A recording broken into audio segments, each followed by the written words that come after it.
wabarakatuh. Ulun Hikmah Mauliddina. Kali ini ulun akan menjelaskan tentang validitas. Validitas adalah kemampuan suatu alat ukur untuk mengetahui sasaran ukurannya. Menurut Saifuddin Ajwar, validitas ini mengacu pada sejauh mana akurasi suatu tes atau skala dalam menjalankan fungsi pengukurannya. Lalu mengenai fungsi dan kegunaan validitas sendiri adalah untuk mengetahui sejauh mana ketepatan dan kecermatan suatu instrumen pengukuran dalam melakukan fungsi ukurnya agar data yang diperoleh relevan atau sesuai dengan diadakannya tujuan pengukuran tersebut. Selanjutnya, validitas ini dibagi menjadi beberapa jenis. Di antaranya adalah yang pertama, validitas isi, kedua, validitas konstruk, ketiga, validitas kriteria, yang keempat, validitas prediktif, yang kelima, validitas konkuren. 1. Validitas isi. Validitas ini digunakan untuk mengetahui apakah instrumen sudah tepat mengukur hal yang ingin diukur. Apakah butir-butir pertanyaan telah mewakili aspek-aspek yang akan diukur. Contoh dari validitas isi ini adalah untuk mengukur kemampuan belajar, hasil belajar atau prestasi belajar. 2. Validitas konstruk. Validitas ini adalah suatu tes dikorelasikan dengan suatu konsepsi atau teori. Item atau butir-butir pertanyaan dalam tes tersebut harus sesuai dengan ciri-ciri yang disebutkan dalam konsepsi, yaitu konsepsi tentang objek yang akan dites. Validitas konstruk berhubungan dengan kejadian dan objek yang abstrak, tetapi gejalanya dapat diamati dan diukur. Validitas konstruk ini dapat dipakai dalam mengukur sikap, minat konsep diri, fokus kontrol, gaya kepemimpinan, atau motivasi berprestasi. Ketiga, validitas kriteria. Validitas ini berkenaan dengan tingkat ketepatan sebuah instrumen dalam mengukur segi yang akan diukur dibandingkan dengan hasil pengukuran dengan instrumen lain yang menjadi kriteria.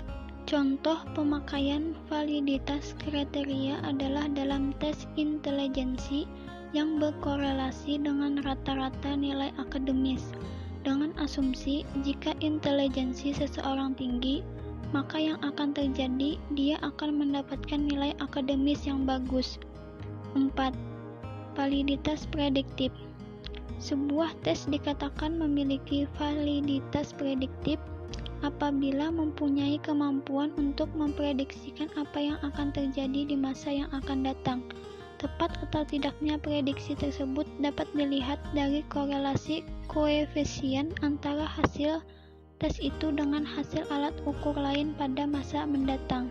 Contohnya adalah pada tes seleksi mahasiswa baru. Kemudian untuk mengetahui apakah tes tersebut mempunyai validitas ramalan atau tidak, ditentukan oleh kenyataan apakah terdapat korelasi yang signifikan antara hasil tes masuk dengan prestasi belajar sesudah menjadi siswa.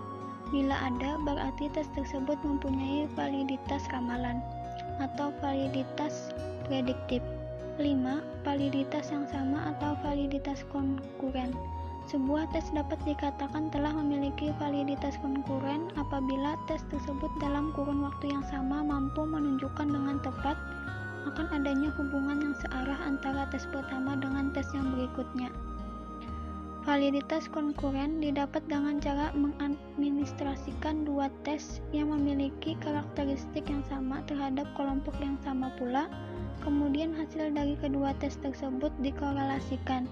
Jika nilai korelasi bersifat signifikan, maka alat tes yang diukur validitasnya dapat dikatakan memiliki nilai validitas konkuren yang baik. 6. Validitas muka. Validitas muka merupakan salah satu tipe validitas yang paling rendah signifikasinya karena hanya berdasarkan pada penilaian sepintas tentang isi alat ukur. Apabila isi alat ukur sudah terlihat sesuai dengan apa yang ingin diukur, maka dapat dikatakan validitas muka sudah terpenuhi.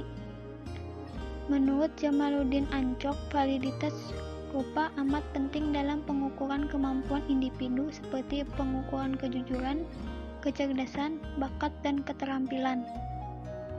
Baik, saya Ahmad Irfansyah di sini akan menjelaskan mengenai uji validitas, di mana rumus yang sering digunakan untuk uji validitas ini adalah rumus korelasi produk momen yang dipelopori oleh Carl Pearson.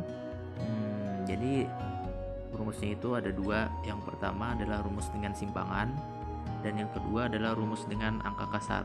Bisa dilihat rumusnya di sini dan keterangannya di bawah.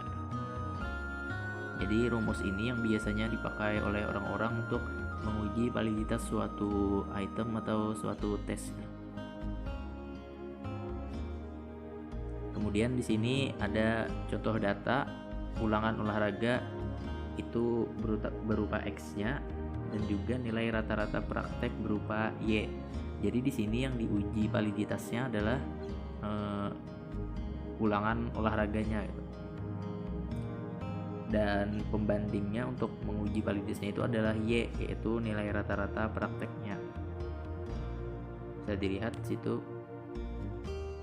Jadi rumus yang dipakai di sini adalah dengan pertama-tama dengan simpangan. Untuk mencari data-data yang diperlukan di rumus itu, diperlukan dulu rumus untuk mencari X kecil dan Y kecilnya, dan rumusnya ada di bawah sini. Untuk mencari X barnya itu adalah sigma X per N, atau nilai X nya dibagi 10 atau nilai keseluruhan subjeknya, dan begitu juga dengan Y. Dan untuk mencari X serta Y kecilnya itu adalah nilai X ini dikurang dengan hasil dari sini gitu, sehingga dapat X dan Y nya. Jadi X ini dikurang X bar dan Y dikurang Y bar ini. Jadi didapat dari X dikurang X bar itu didapat ini, dan Y dikurang Y bar itu dapat ini. Kemudian hasil dari XY ini dikalikan keduanya, dan hasilnya adalah ini. Dan X ini dikuadratkan dan Y nya dikuadratkan, hasilnya ini X kuadrat. Kalau Y dikuadratkan, hasilnya Y kuadrat. Jadi dapat X3 dari sini, dapat yang ini dari sini, dan ini adalah kuadrat dari yang ini. Nah, jadi dari hasil tadi dimasukkan sigma XY nya tadi didapat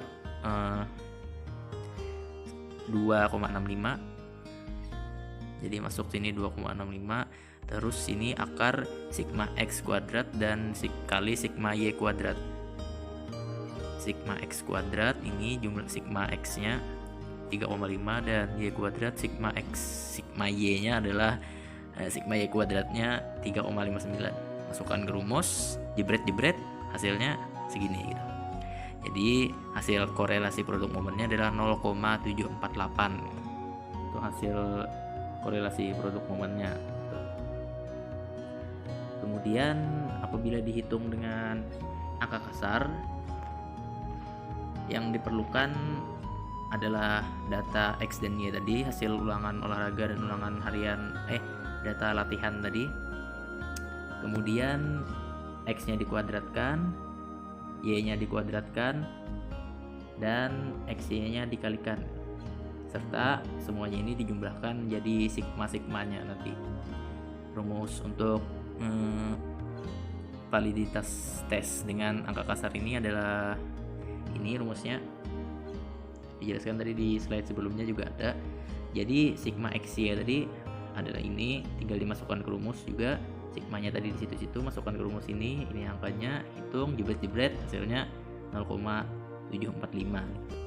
Hasilnya cuma beda sedikit gitu lah, menghitung validitasnya dengan data yang sama tadi juga gitu. Nah, jadi hasil korelasinya tadi, apabila R hitung kita lebih besar atau sama dengan R tabel, maka itu valid, dan apabila kurang dari itu tidak valid. Kemudian R tabelnya ada di slide ini, dan data kita tadi N nya adalah 10. Jadi R tabelnya itu 0,632, sedangkan hasil yang kita cari tadi adalah 0,7 gitu.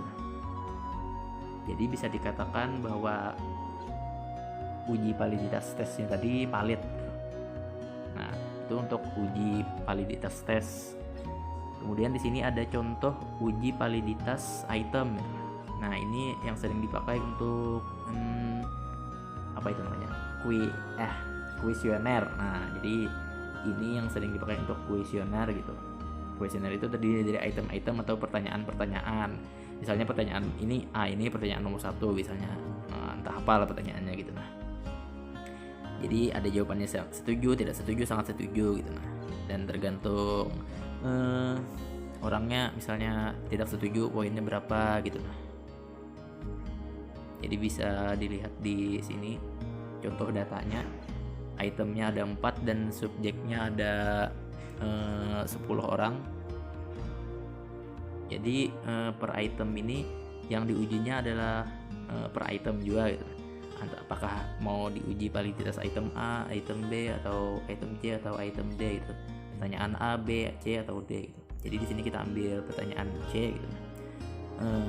Dengan jumlah subjek atau respondennya 10. Kemudian X ini sama dengan itemnya itu. Data dari item ini kita sebut dengan X. Kemudian Y ini adalah jumlah dari 4 item ini dijumlahkan dan itu dijadikan sebagai Y-nya. Kemudian X dan Y ini dikalikan, X-nya dikuadratkan dan Y-nya dikuadratkan, hasilnya adalah ini. Setelah itu tinggal masukkan ke rumus yang sama dengan rumus validitas dengan angka kasar.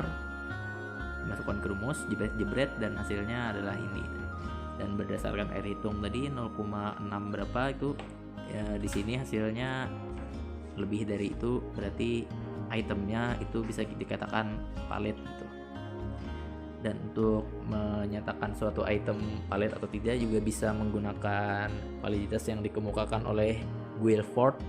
Ini apabila item semakin mendekati 1 berarti kevalidannya semakin tinggi juga.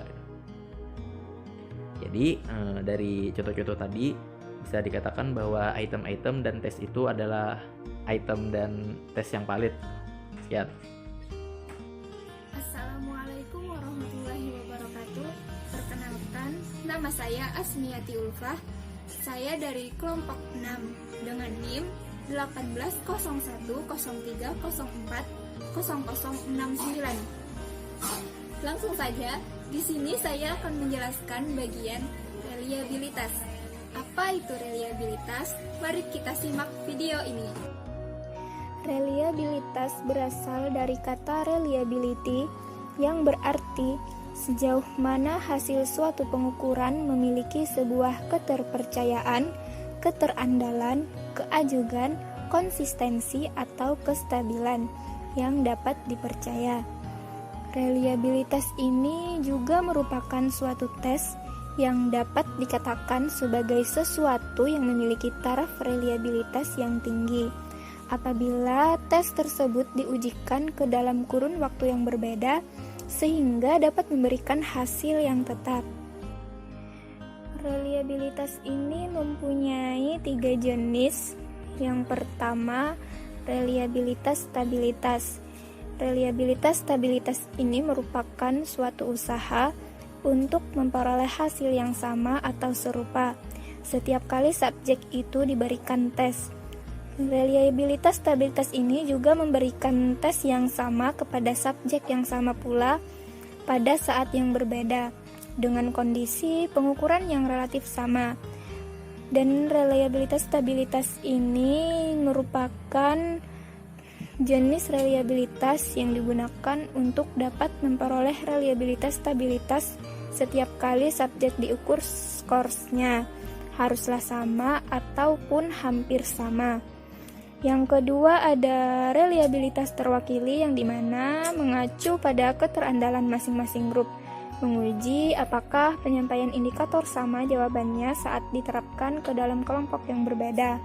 Dan yang terakhir adalah reliabilitas ekuivalensi atau equivalence reliability, yaitu menyangkut usaha untuk memperoleh nilai relatif yang sama dengan jenis ukuran yang berbeda dan pada waktu yang sama. Menguji reliabilitas dengan menggunakan ukuran ekivalen pada waktu yang sama bisa menempuh beberapa bentuk. Bentuk yang paling umum itu disebut sebagai belah tengah. Assalamualaikum warahmatullahi wabarakatuh. Di sini saya Halda Parajinan dari kelompok 6 akan menjelaskan masalah contoh-contoh dari uji reliabilitas. Masuk ke dalam data yang pertama, bagaimana cara mendapatkan data dari X kuadrat. Di sini bagaimana cara mendapatkan data dari X kuadrat adalah dari mengkuadratkan isi data dari X. Jadi 6,6 ini kita kuadratkan mendapatkan hasil dari 42,55. Sama seperti halnya Y, apabila kita mengkuadratkan 6,3 akan mendapatkan hasil 36,65. Berlaku untuk X, Y. Bagaimana cara kita mendapatkan X dan Y ini adalah mengalihkan dari 6,6 dan kita kalikan ke 6,3 akan mendapatkan hasil dari 40,95. Dan mungkin banyak juga dari kalian yang bingung bagaimana cara mendapatkan X, Y pangkat 2 adalah mengkuadratkan dari 40,95 ini kita kuadratkan dan mendapatkan hasil dari data 16,81. Sampai sini paham? Ya, setelah penjelasan tabel dari saya tadi, di sini kita masuk ke dalam contoh soal. Nah, di sini kita bisa dilihat bagaimana cara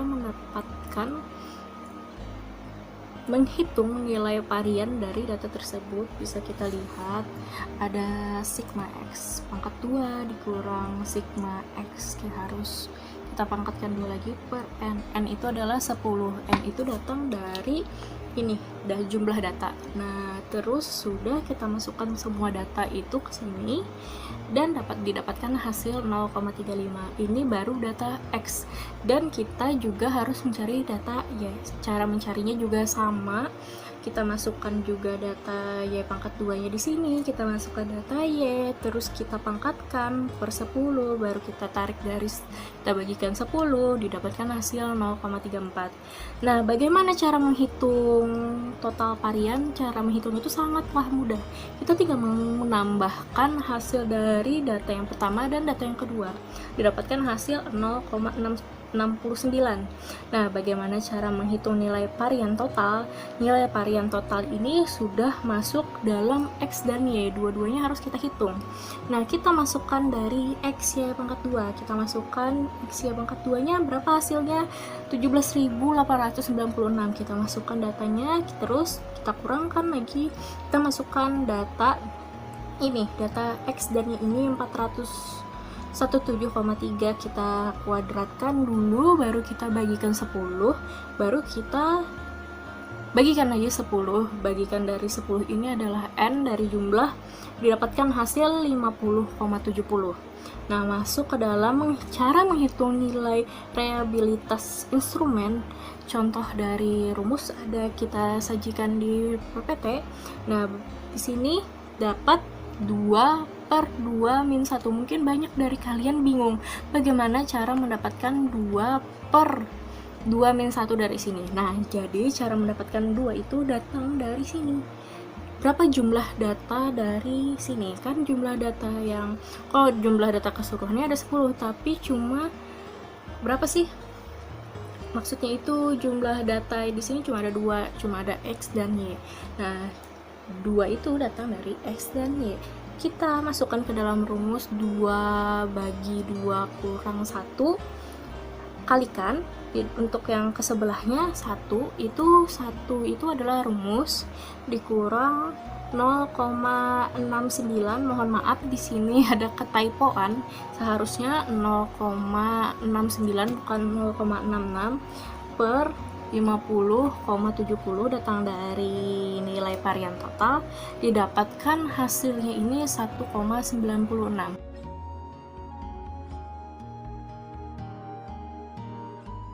Lanjut ke pembahasan. Nah, tadi kita sudah melihat data yang pertama, ada data nilai yang pertama, nilai kedua, nilai ketiga, dan nilai keempat.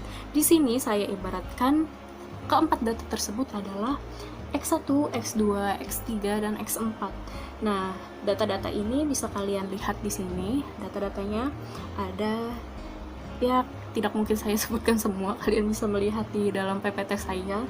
Nah, dan bagaimana cara menyelesaikannya? Sebenarnya caranya itu masih mirip dengan penjelasan saya yang sebelumnya, cuman ini kita memiliki 4 data dan yang tadi ada 2 data.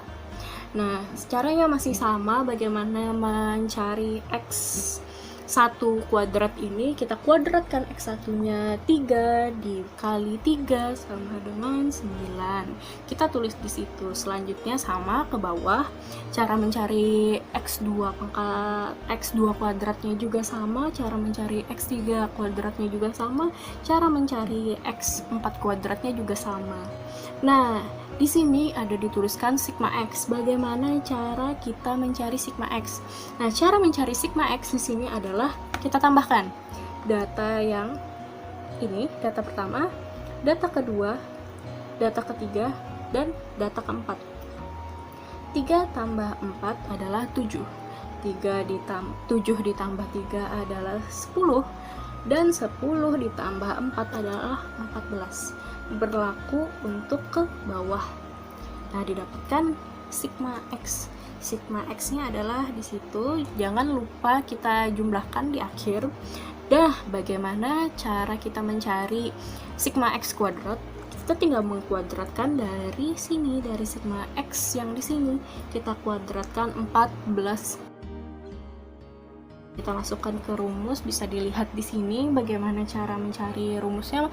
Masih sama, kalian tinggal menambahkan data yang X1 itu hasilnya 0,29, data yang kedua itu 0,76, data yang ketiga itu hasilnya 0,49, data yang ketiga itu 0,56. Rumus masih sama, cara mencarinya juga masih sama, tidak ada yang berubah. Oke, kita lanjutkan. Nah, yang ketiga, menghitung total varian. Masih sama, sigma varian T pangkat kedua atau kuadrat. Kita jumlahkan semua hasil data yang tadi sebelumnya, kita jumlahkan, dapatkan hasil 2,1. Lanjut, cara menghitung nilai varian total. Nah, cara varian total ini, cara menghitungnya juga masih sama seperti tadi. Kita masukkan data sigma X pangkat 2 dikurang sigma X pangkat 2 kuadrat per N per lagi 10 per lagi N itu jangan lupa N adalah 10 jumlah data semuanya. Tinggal masukkan rumus, masih sama, tinggal masukkan rumus. Kita tinggal memasukkan data, hasilnya adalah 5,96. Cara menghitung nilai reliabilitas instrumennya juga masih sama lagi. R11. Oh ya, saya belum menjelaskan R11 ini, mungkin banyak dari kalian juga bingung R11 ini apa. R11 itu adalah nama data reliabilitas. Nah, reliabilitas ini rumusnya, rumus data atau apa sih simbolnya adalah R11. R11 K per K-1 ini dikalikan dalam kurung 1 dikurang sigma varian B pangkat 2 per sigma varian T pangkat 2. Kita tinggal memasukkan rumus-rumus yang tadi.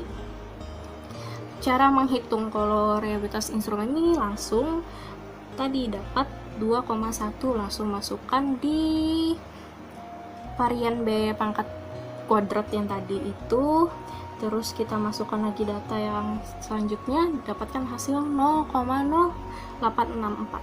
Nah, instrumen penelitian dinyatakan reliable karena nilai 0,864 lebih besar dari 0,6. Jadi dua data yang saya sajikan tadi sama-sama reliabilitas, berarti datanya valid. Ya, sekian penjelasan dari saya. Salah hilap mohon maaf. Assalamualaikum warahmatullahi wabarakatuh.